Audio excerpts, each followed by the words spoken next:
Ever wondered how Google translates an entire web page to a different language in a matter of seconds? Or your phone gallery groups images based on their location? All of this is a product of deep learning.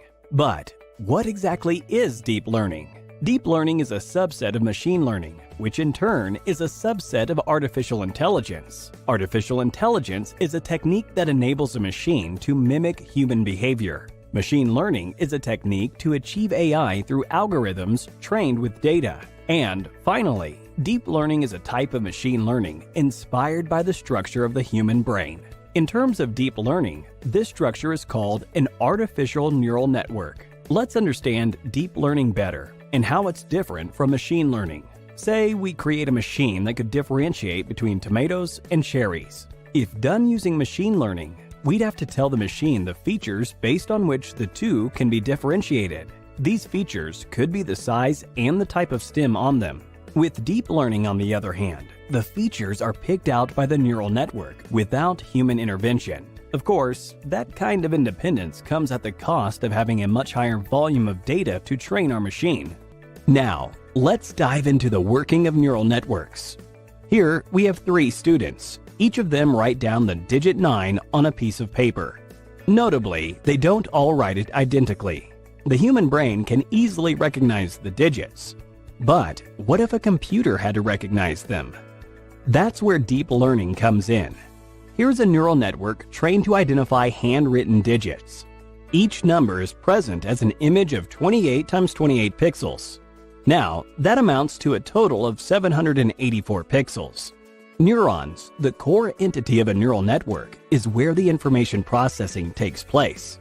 Each of the 784 pixels is fed to a neuron in the first layer of our neural network. This forms the input layer. On the other end, we have the output layer, with each neuron representing a digit with the hidden layers existing between them. The information is transferred from one layer to another over connecting channels. Each of these has a value attached to it, and hence is called a weighted channel. All neurons have a unique number associated with it called bias. This bias is added to the weighted sum of inputs reaching the neuron, which is then applied to a function known as the activation function. The result of the activation function determines if the neuron gets activated. Every activated neuron passes on information to the following layers. This continues up till the second last layer. The one neuron activated in the output layer corresponds to the input digit. The weights and bias are continuously adjusted to produce a well-trained network. So, where is deep learning applied? In customer support. When most people converse with customer support agents, the conversation seems so real, they don't even realize that it's actually a bot on the other side. In medical care, neural networks detect cancer cells and analyze MRI images to give detailed results. Self-driving cars. What seemed like science fiction is now a reality. Apple, Tesla, and Nissan are only a few of the companies working on self-driving cars.